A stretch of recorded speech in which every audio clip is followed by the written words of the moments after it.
And strength in yoga is crucial for many asanas and it can be an Achilles heel for many because there isn't a definitive way of increasing strength without losing mobility or flexibility. And some asanas in yoga not only require strength and mobility in arms, but also they need to work in coordination with core strength, hip mobility, and back flexibility. So, I'll be showing practices that target these so asanas that involve ants is not out of reach. I'm not going to ask you to simply go into push ups of some sort, which I don't deny is helpful, but just those won't be effective mainly because not everyone can easily do it.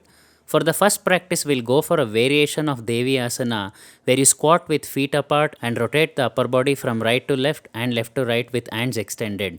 This helps in activating the hips and core. Next, we'll combine an upper body and lower body exercise where we jog in Dandasana or plank for 5 counts and enter Vasishthasana or single hand plank. From here, return to Dandasana and repeat the same jog and go to opposite side Vasishthasana. Repeat this at least 5 to 8 times and rest for 20 seconds before the next practice.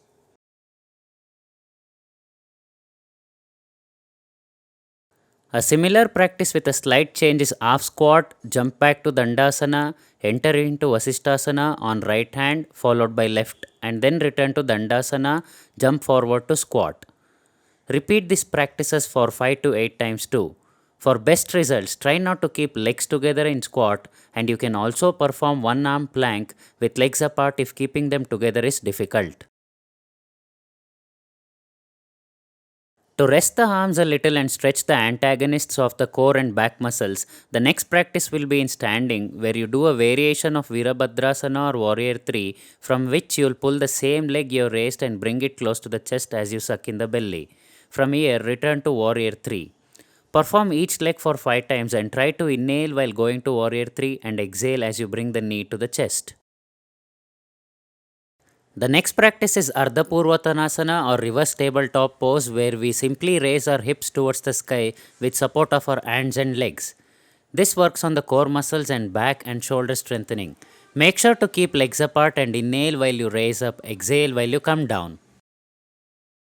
The next practice is an advanced variation of the same Ardha Purvattanasana where we raise the hip up with inhalation, but as we are returning down, we bring one of the knee towards the forehead with exhalation. Then get back to Ardha Purvattanasana and repeat the same on the opposite leg.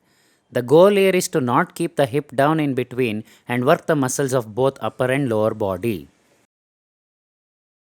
We'll rest the arms and do a pose that complements the poses we did before. That is a variation of Malasana where we squat down and hold the right ankle with the left hand and raise the left arm as we look up and repeating the same on the other side followed by standing all the way up.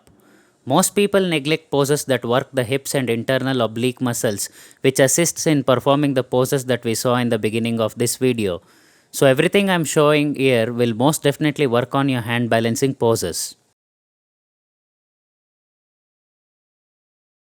A practice that works on the similar muscles in supine pose is what you see here. This will not only help you in your hand balancing but also tones your stomach. Trying to touch the right knee with the left elbow and left knee with the right elbow without lying down or letting the legs down.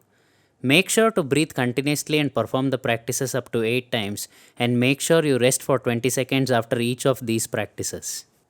The next practice is Ekahastha Ardha Purvottanasana where you raise your hips along with one of the hand till you can point it back, return and change the hand without sitting down. Raising up is with inhalation and returning is with exhalation.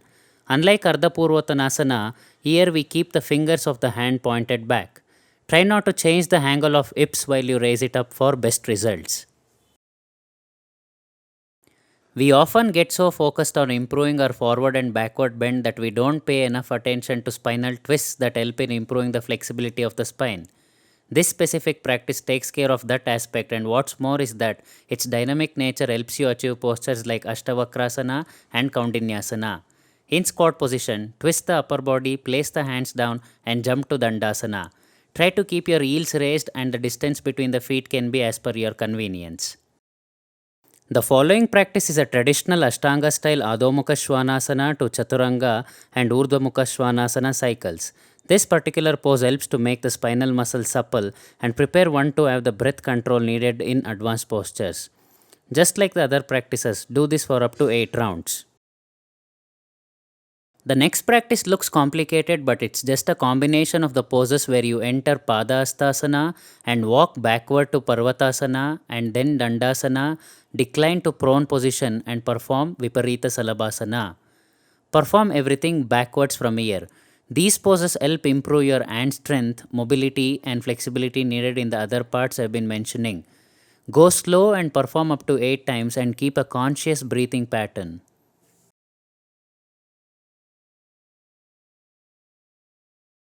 A similar practice is Viparita Salabhasana and then negative push-ups where you raise your body up to Dandasana position, return to prone and repeat the Viparita Salabhasana. The negative push-ups helps those who have hard time doing even a single push-up. The reason we are combining these practices is to improve the hip and back strength, which is crucial in hand balancing postures. If you have made it till here in the video, then you most probably will soon be able to do the postures you saw in the beginning of this video. So I'll show one more practice that you can use to condition your arms and legs. It's a simple walk in Ardha Purvottanasana.